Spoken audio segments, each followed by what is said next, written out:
Bismillahirrahmanirrahim. Alhamdulillahirabbil alamin wa sallallahu wa sallam wa barak ala abdihi wa rasulih nabiyina Muhammad wa ala alihi wa ashabihi ajma'in. Amma ba'd. Kita lanjutkan ketika Jibril alaihi salam datang kepada Nabi Muhammad sallallahu alaihi wasallam dan berkata, "Innallaha qad sami'a qawla qaumika laka." Sesungguhnya Allah telah mendengar ucapan kaummu kepadamu, yaitu ucapan dari 3 pemuka Taif, dari kaum Thaqif, Abdu Yalil dengan Amr, kemudian juga dengan Syuaib kalau tidak salah namanya.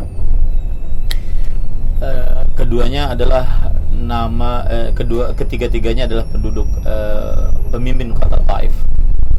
Kemudian kata Jibril alaihissalam, "Wa ma raddu 'alaika," dan apa yang telah mereka perbuat kepada engkau. "Wa qad ba'atsallahu ilaika malakul jibal," dan Allah telah mengutus kepada engkau malaikat yang mengurus gunung, bukan malaikat gunung ya, malaikat yang mengurus gunung maksudnya tadi itu ya. Taib lita'murahu bima syi'ta fi, supaya engkau memerintahkan malaikat yang mengurus gunung tersebut sesuai dengan kehendakmu terhadap penduduk kota Taif. Fa nadani malakul jibal, kemudian malaikat yang mengurus gunung memanggilku dan mengucapkan salam atasku. Kemudian berkata, "Ya Muhammad, wahai Muhammad sallallahu alaihi wasallam, dzalika fi ma syi'ta," itu semua sesuai dengan kehendak engkau. "In syi'ta an utbiqa alaihimul akhshabain," jika engkau menghendaki, aku akan timpakan kepada mereka 2 gunung yang besar yang mengelilingi Ka'bah, Makkah Al-Mukarramah. Ini para ikhwan yang dirahmati oleh Allah Subhanahu wa taala. Apa yang dijawab oleh Rasul sallallahu alaihi wasallam? Sebelum saya menyebutkan apa yang dijawab oleh Rasul sallallahu alaihi wasallam, lihat bagaimana Rasul sallallahu alaihi wasallam beliau pernah bersabda, "Wa ma zada 'abdan bi'afwin illa 'izzan," dan tidak seorang hamba ditambahkan oleh Allah Subhanahu wa taala dengan sikap pemaaf kecuali Allah akan menambahkan kepadanya kemuliaan. Di sini ada 2 makna yang disebutkan oleh para ulama. Apabila orang memaafkan kesalahan orang lain padahal dia sanggup untuk membalas dendam atas kezaliman orang lain tersebut, maka pendapat yang pertama, Allah akan menjadikan hati-hati manusia memuliakan dia, memuliakan orang yang memaafkan tadi. Pendapat yang kedua adalah Allah akan menjadikan orang yang memaafkan tadi mulia di akhirat. Dan pendapat yang lebih kuat adalah dua-duanya. Dan ini musyahad terjadi di tengah manusia. Yang pemaaf maka lebih dihormati oleh orang dibandingkan yang suka balas dendam. Mungkin kalau kita kan melihatnya bahwa balas dendam itu sebuah tanda keberanian, tanda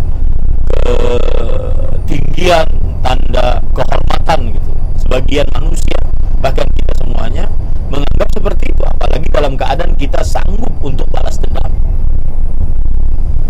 Tetapi menurut Allah Subhanahu wa taala, siapa yang memaafkan maka dialah yang lebih mulia. Mulia di dalam hati-hati manusia, dan itu sebagaimana sudah saya katakan tadi, musyahad. Itu terlihat di tengah manusia. Yang memaafkan tidak balas dendam malah lebih dimuliakan oleh manusia dibandingkan yang balas dendam. Kemudian yang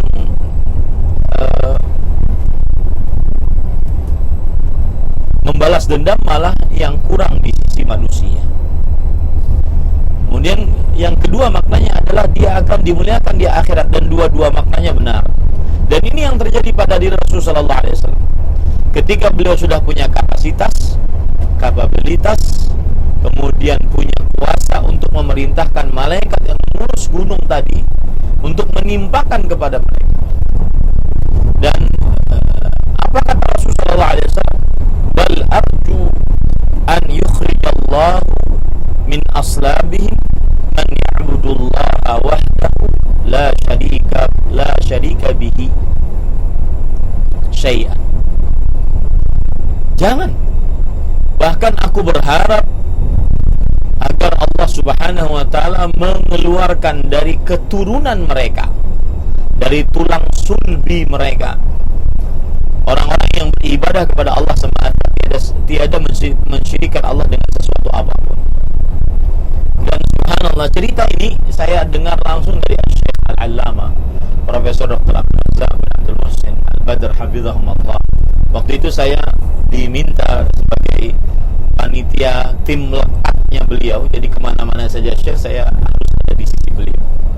Waktu itu di Jakarta beberapa hari, dan saya menyanggupi. Kemudian saya tanya di mobil kepada beliau, Syekh, mengapa sabar itu sangat sulit? Dan ini sebenarnya pertanyaan curhat gitu ya, curhat saat seorang bapak sering marah-marah kepada anaknya gitu ya. Waktu itu punya anak, kita masih baru-baru punya anak, sering marah-marah. Maka saya curhat kepada Syekh, kenapa sabar itu susah gitu?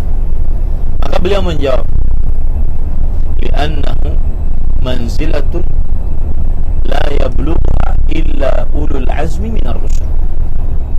Karena dia adalah sebuah kedudukan yang tidak sampai pada kedudukan tersebut kecuali para rasul dari ulul azmi, orang-orang mulia tersebut, dari mulai Nabi Muhammad, Ibrahim, Musa, Isa, Nuh alaihi wassalam.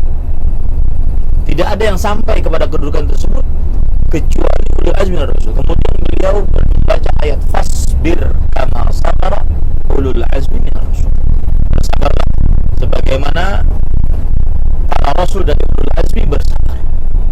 Kemudian beliau menceritakan kejadian ini. Kata beliau, coba bayangkan wahai Muhammad, kata beliau, sabar jenis apa ini?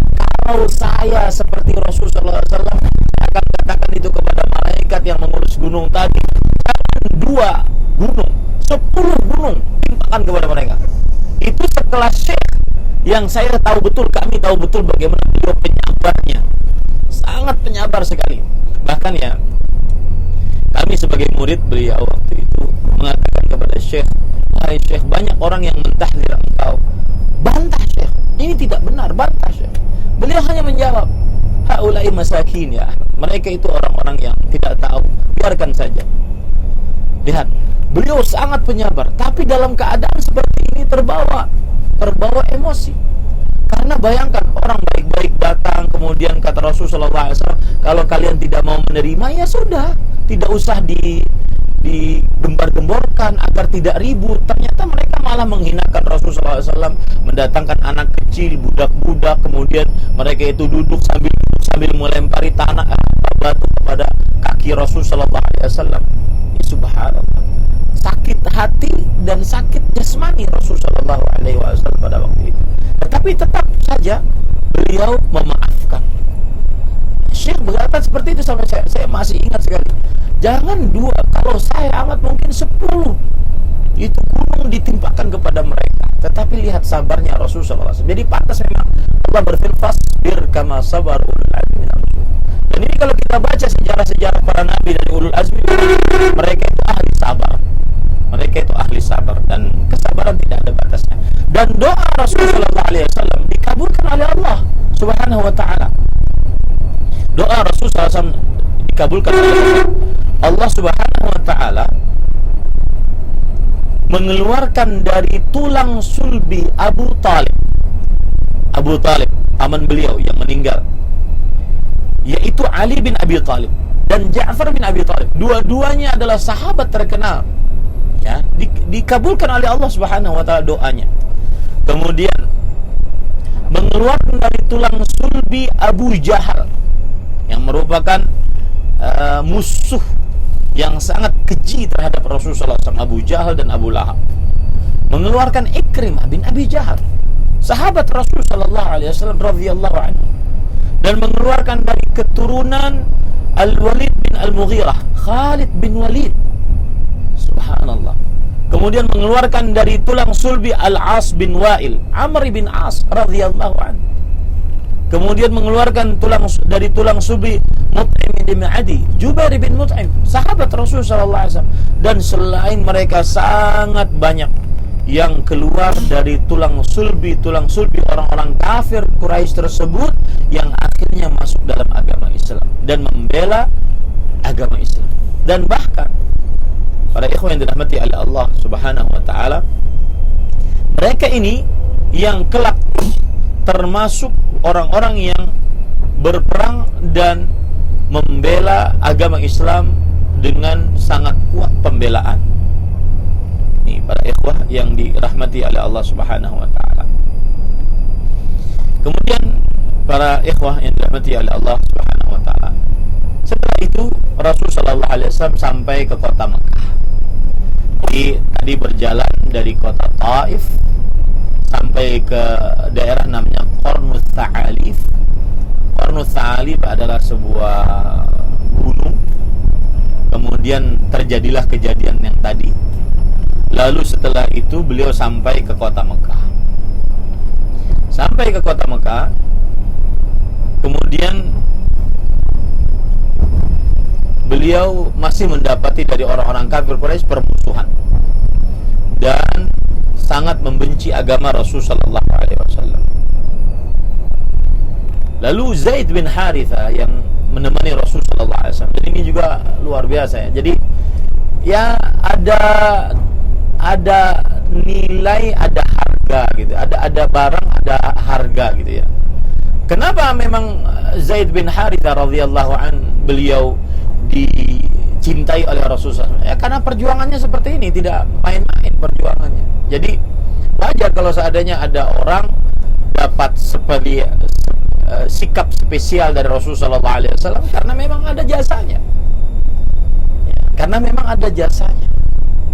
Wajar seorang murid mendapatkan sikap spesial dari para ustadznya, karena memang dia punya jasa untuk kebaikan Islam dan kaum muslimin. Kemudian kata Zaid bin Harithah radhiyallahu anhu, "Kaifa tadkhulu alaihim wa hum akhrajuka?" Wahai Rasulullah, bagaimana engkau masuk ke dalam kota Mekah? Mereka sudah mengusirmu. Kemudian apa kata Rasulullah SAW? Ya Zaid, innallaha ja'ilun lima tara farajan wa makhraja, wa innallaha nasiru wa mudhiru nabiyyah. Wahai Zaid, sesungguhnya Allah Subhanahu wa taala menjadikan apa yang engkau lihat sebagai jalan keluar dan sebagai solusi dari permasalahan tersebut. Di sini menunjukkan bahwa saya sering mengatakan ini, para ikhwan yang dirahmati oleh Allah. Di dalam kamus hidup seorang muslim ada istilah kamus berkah. Ya. Dan itu sulit untuk dihitung dengan otak manusia, dengan rencana manusia, sulit untuk dihitung. Ya, sulit untuk dihitung. Maka inilah salah satu contohnya. Nabi Muhammad sallallahu alaihi wasallam, beliau tetap yakin bahwa dari apa yang sudah kita dapati ini pasti ada makhraj, pasti ada jalan keluar, pasti ada faraj, pasti ada kemenangan. Sesungguhnya Allah akan memenangkan dan membela nabinya. Dan ini memerlukan tawakal, memerlukan rasa yakin kepada Allah Subhanahu wa taala. Kita ambil dalam kehidupan kita sehari-hari. Kadang kita menghadapi sebuah pilihan A dan pilihan B. Pilihan A kalau kita pilih, kita bermaksiat, tapi secara hitungan manusia kita dapat banyak. Tapi pilihan B, kalau kita pilih, kita dapat kita tidak mengerjakan maksiat, tetapi keuntungannya sedikit. Maka yakinlah bahwasanya kita wajib untuk memilih pilihan B dan yakin di dalamnya pasti ada berkah. Kemudian akhirnya para ikhwan yang dirahmati oleh Allah Subhanahu wa taala,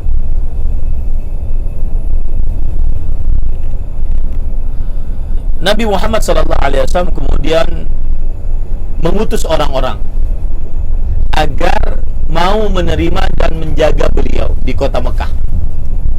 Beliau mengutus seseorang ke Abdullah bin Uraiqid, mengutus Abdullah bin Uraiqid kepada Al-Akhnas bin Syariq, agar Al-Akhnas bin Syariq menjaga Rasulullah SAW. Kata Al-Akhnas, ana halifu Quraisy. Aku tidak bisa untuk menjaga Nabi Muhammad SAW, karena aku sudah mengadakan perjanjian dengan orang-orang Quraisy. Kemudian Nabi Muhammad SAW mengutus kepada Suhail bin Amr agar bersepakat menjaga beliau ketika beliau masuk kota Mekah. Kemudian Suhail bin Amr berkata, sesungguhnya keturunan Amir bin Lu'ay tidak menjaga keturunan dari Ka'ab. Intinya Suhail bin Amr menolak juga untuk menjaga Rasulullah SAW agar bisa masuk kota Mekah, karena peraturannya begitu, kalau ada yang mau menjaga maka Rasulullah SAW terjaga. Lalu Nabi Muhammad SAW mengutus kepada Mut'im bin Adi. Maka Mut'im bin Adi pun akhirnya menerima bahwasanya Muhammad SAW boleh masuk kota Mekah atas penjagaan saya.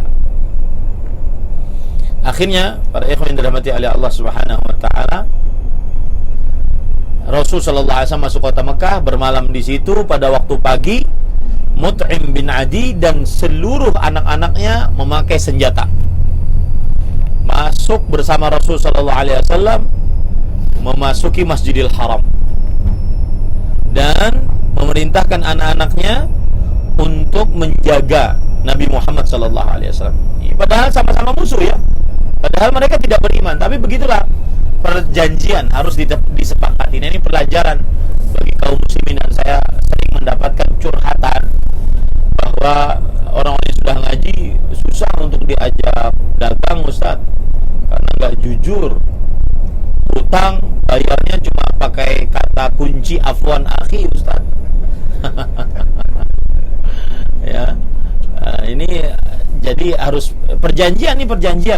Mut'im bin Adi, beliau menerima dan menjaga Rasulullah SAW. Akhirnya masuk Rasulullah SAW tawaf di Ka'bah, dijaga oleh Mut'im bin Adi yang membawa senjata dengan anak-anaknya.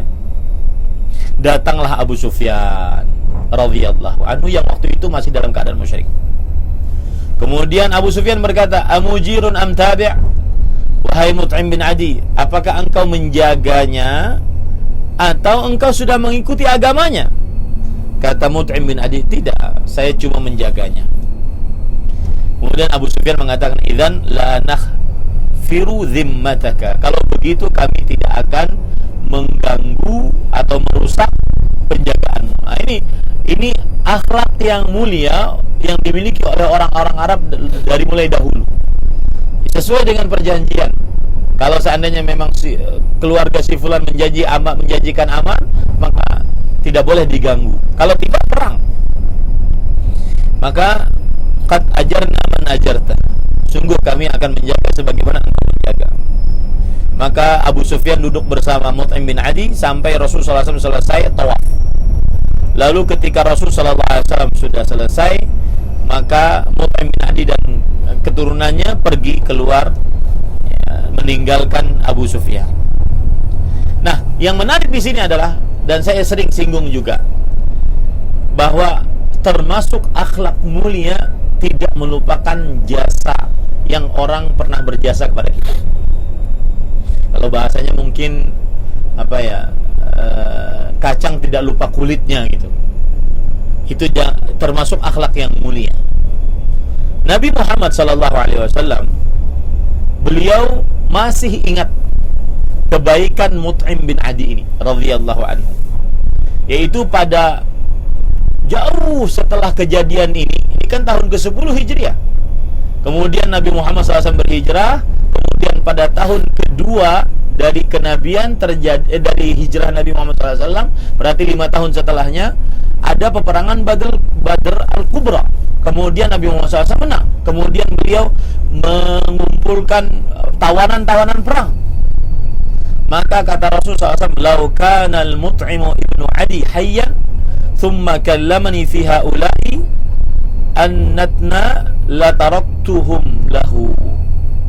Kalau seandainya Mut'im bin Adi ini masih hidup dan mereka berbicara kepadaku agar para tawanan-tawanan yang buruk ini semuanya dilepaskan, maka aku akan lepaskan mereka. Untuk Mut'im bin Adi. Ini contoh para ikhwan yang dirahmati oleh Allah Subhanahu wa taala, bagaimana beliau adalah orang yang tidak melupakan jasa terhadap beliau. Maka ini akhlak yang mulia yang patut kita ingat. Jangan lupakan jasa orang yang pernah berjasa kepada kita. Para ikhwah yang dirahmati oleh Allah Subhanahu wa taala, dan salah satu sebab kenapa Rasul sallallahu alaihi wasallam beliau sangat menghormati Mut'im bin Adi, disebutkan oleh Al-Hafidz Ibnu Hajar Al-Asqalani rahimahullah, ulama Islam abad ke-9 Hijriah, yang menulis kitab Fathul Bari, bahwasanya Nabi Muhammad sallallahu alaihi wasallam mau membebaskan kalau seandainya Mut'im bin Adi masih hidup dan meminta untuk dibebaskan, karena Mut'im bin Adi beliau termasuk daripada orang yang paling gigih untuk melepaskan perjanjian yang ditulis oleh orang-orang kafir Quraisy untuk memboikot Bani Hashim.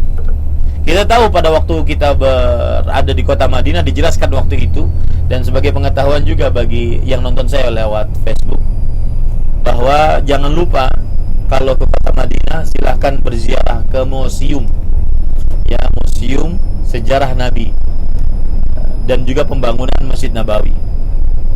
Letaknya ada di arah kiblat, ya, letaknya ada di arah kiblat Masjid Nabawi. Silahkan di situ berziarah ke situ, dan insya Allah puas, ya, terutama berziarahnya pagi-pagi karena penjelasannya panjang, ya.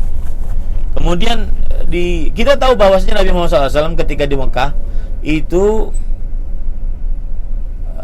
Nabi Muhammad SAW dan Bani Hashim, keturunan beliau, padahal Bani Hashim tidak semuanya masuk dalam agama Islam. Bani Hashim diboikot oleh orang-orang Quraisy. Tidak boleh berjual beli dengan mereka, tidak boleh menikah dengan mereka, tidak boleh berhubungan dengan mereka, dan seterusnya, ya. Nah, termasuk yang tidak setuju atas perjanjian ini adalah Mut'im bin Adi. Nah, sebab yang kedua adalah tadi, bahwa Nabi Muhammad SAW diberikan aman oleh Mut'im bin Adi untuk masuk kota Mekah dan tawaf di Baitullah. Ini para ikhwan yang dirahmati oleh Allah Subhanahu wa taala. Dan ini sekali lagi sebagaimana sudah saya sebutkan, akhlak yang mulia. Jangan lupakan jasa orang yang pernah berjasa kepada kita atau memberikan kebaikan kepada kita. Kemudian, ahibati fillah, a'afanillah wa iyyakum. Lalu ada kisah di balik hal ini, yaitu Abu Jahal. Abu Jahal la'anahullah. Dia menghina Rasulullah sallallahu alaihi wasallam. Kata Abu Jahal, "Kaifa yahtaju nabiyyun ila jiwar?" Masa seorang nabi perlu ada yang menolongnya gitu? Masa seorang nabi perlu ada yang membelanya? Wa ka'annahu yatasaalu lima lam tanzilil malaika li hifdhihi sallallahu alaihi wasallam. Dan Abu Jahal seakan-akan mempertanyakan, mana malaikat untuk menjaga Nabi Muhammad sallallahu alaihi wasallam? Ya. Maka ketika Abu Jahal masuk dan melihat Rasul sallallahu alaihi wasallam masuk ke Masjidil Haram dan orang-orang musyrik di sekitar Ka'bah, Abu Jahal berkata, "Hadza nabiyukum ya Bani Abdi Manaf?" Ini adalah nabi kalian wahai keturunan Abdul Manaf. Maka Utbah bin Rabi'ah menjawab, "Wa ma tunkiru an yakuna minna nabiyyun aw malak?" Utbah bin Rabi'ah yang merupakan keturunan dari Bani Abdi Manaf, padahal beliau tidak masuk dalam agama Islam, beliau menjawab Abu Jahal, lalu kenapa engkau mengingkari kalau seandainya ada seorang nabi dari kami? Jadi mereka ini sebenarnya mengakui bahwa Nabi Muhammad SAW adalah seorang nabi. Itu tidak bisa dibantah. Cuma mereka tidak mau masuk Islam, tidak mau mengikuti Nabi Muhammad SAW. Salah satu sebabnya adalah karena mereka takut mereka akan tidak menjadi pemimpin kembali. Jadi Abu Jahal, Abu Lahab, semuanya itu tidak mau masuk agama Islam gara-gara politik kekuasaan saja. Ya, mereka tidak mau dikuasai oleh Nabi Muhammad SAW. Ini para ikhwan yang dirahmati. Makanya Utbah bin Rabi'ah juga menjawab seperti itu. Wa ma tunkiru an yakuna minna nabiyyun aw malak. Kenapa engkau mengingkari kalau seandainya di tengah-tengah kami bisa menjadi seorang nabi atau seorang malaikat? Apa salahnya gitu? Yang menarik adalah jawaban Rasul sallallahu alaihi wasallam. Lihat di sini gigihnya Rasul sallallahu alaihi wasallam. Beliau mengatakan, "Ama anta ya Utbah ibn Rabi'ah. Adapun engkau wahai Utbah bin Rabi'ah, fa wallahi ma hamaita lillah wa li rasulih." Demi Allah, engkau tidak menjaga dengan perkataanmu tadi untuk Allah dan untuk Rasulnya sallallahu alaihi wasallam. Walakin hamaita li nafsi. Tapi ucapanmu tadi hanya untuk kejayaan dirimu sendiri, kejayaan keturunanmu saja. Wa ma anta ya Aba Jahal ibn Hisham, fa wallahi la ya'ti 'alaika ghairu kabirin min ad-dahr hatta tadhhaka qalilan wa tabkiya katsiran. Adapun engkau wahai Abu Jahal bin Hisham, demi Allah tidak ada datang kepadamu tidak lama lagi, maka akan datang kepadamu suatu keadaan engkau sedikit tertawa dan banyak menangis. Wa amma antum ya ma'syaral mala' min Quraisy, adapun kalian wahai orang-orang Quraisy, fa wallah la ya'ti 'alaikum ghairu kabirin min ad-dar hatta tadkhulu fima tunkirun wa antum karihun. Adapun kalian orang-orang Quraisy, tidak lama lagi kalian masuk kepada sesuatu yang kalian ingkari dalam keadaan kalian membencinya. Nah, ini para ikhwan yang dirahmati oleh Allah Subhanahu wa taala, cerita bagaimana Nabi Muhammad sallallahu alaihi wasallam berdakwah ke Taif, dan sudah hampir 1 jam setengah saya bercerita 2 kali episode ini, belum sampai juga kita ke Taif. Itu yang bisa saya sampaikan untuk saat sekarang ini. Jikalau ada beberapa pertanyaan yang ingin ditanyakan oleh para jamaah, baik yang disampaikan dari materi tadi ataupun permasalahan-permasalahan fikih yang berkaitan dengan umrah, dengan Masjidil Haram atau yang selainnya, ataupun kita cukupkan karena sudah ruhnya hilang semua di sini. Ya. Halo, masih hidup atau enggak? Hadir? Baik. Ada perkara yang menarik sebelum tanya jawab ya. Ini sekitar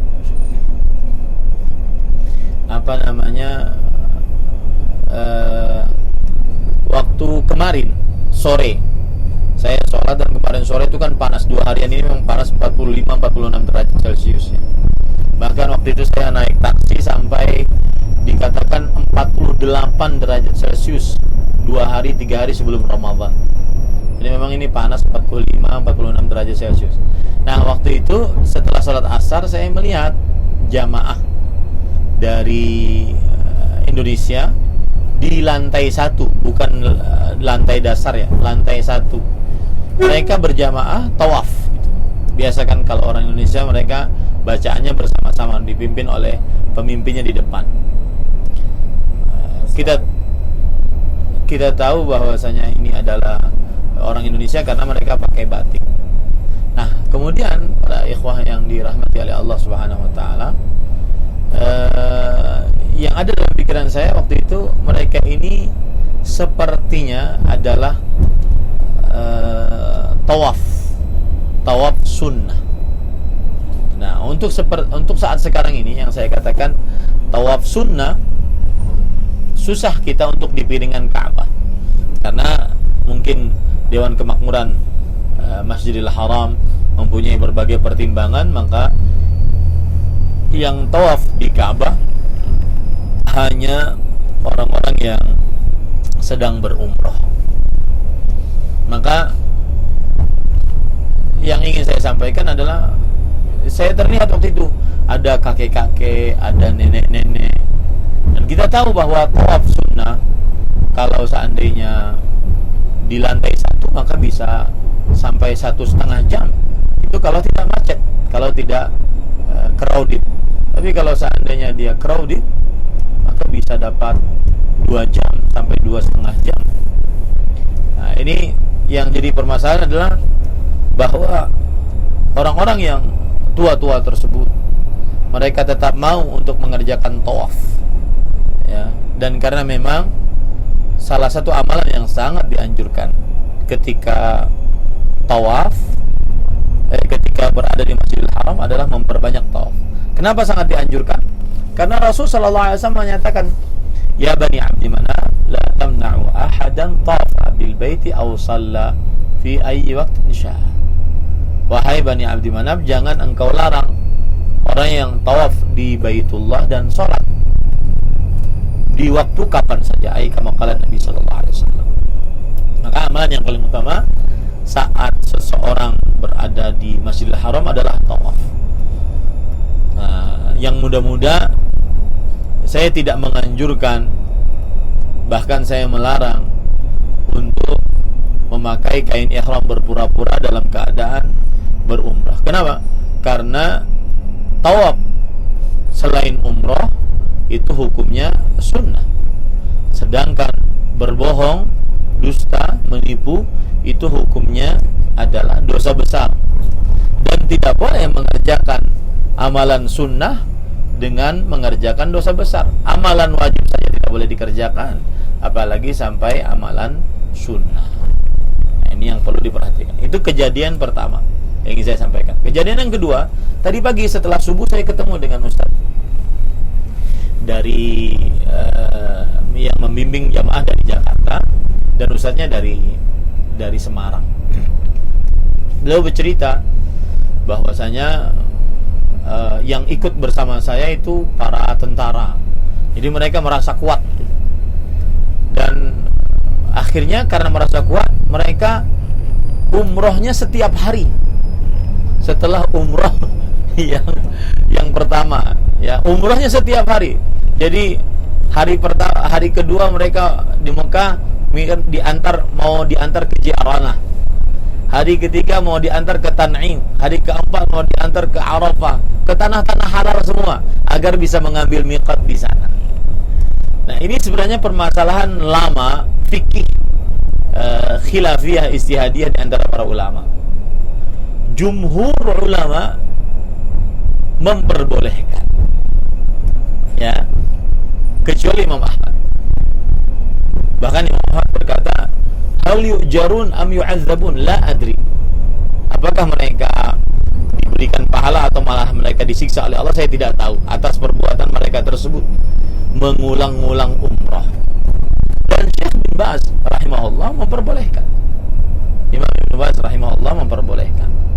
Tetapi Imam Ibn Utsaimin, Syekhul Islam, Imam Al-Qayyim, Imam Ibn Utsaimin, Imam Al-Albani rahimahumullah ta'ala, mereka mengatakan tidak diperbolehkan, karena mengkhususkan atau mengulang umrah itu harus dari miqat dalam satu kali perjalanan.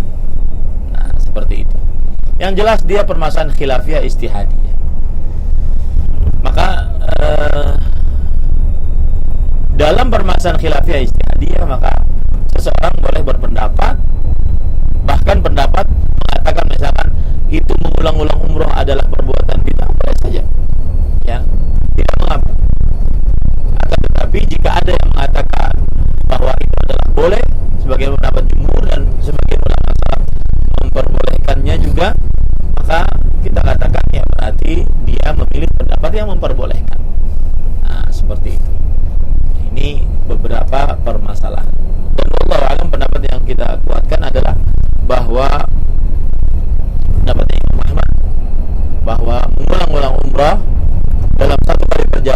belum ada syariatnya dari Rasulullah SAW.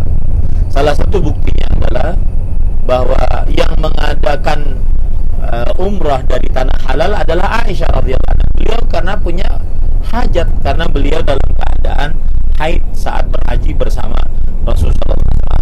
Minta terus kepada Rasulullah SAW agar bisa melakukan tawaf, sehingga Rasulullah SAW pun memperbolehkan dengan ditemani oleh saudara laki-laki beliau Aisyah radhiyallahu anha, yaitu Abdurrahman bin Abi Bakar radhiyallahu anhu.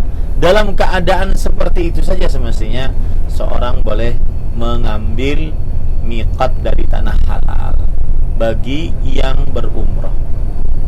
Adapun bagi yang berada di kota Mekah dan tinggal di kota Mekah, maka dia mengambil miqatnya di tanah halal. Dan ini kesepakatan yang disebutkan oleh Imam Ibnu Qudamah, kemudian juga Imam Ar-Ramli dari mazhab Syafi'i. Taib, kira-kira ada yang bertanya, saya persilahkan. Nah, silahkan maju ke depannya. Mungkin live Facebooknya kita cukupkan dulu ya. Wallahu a'lam.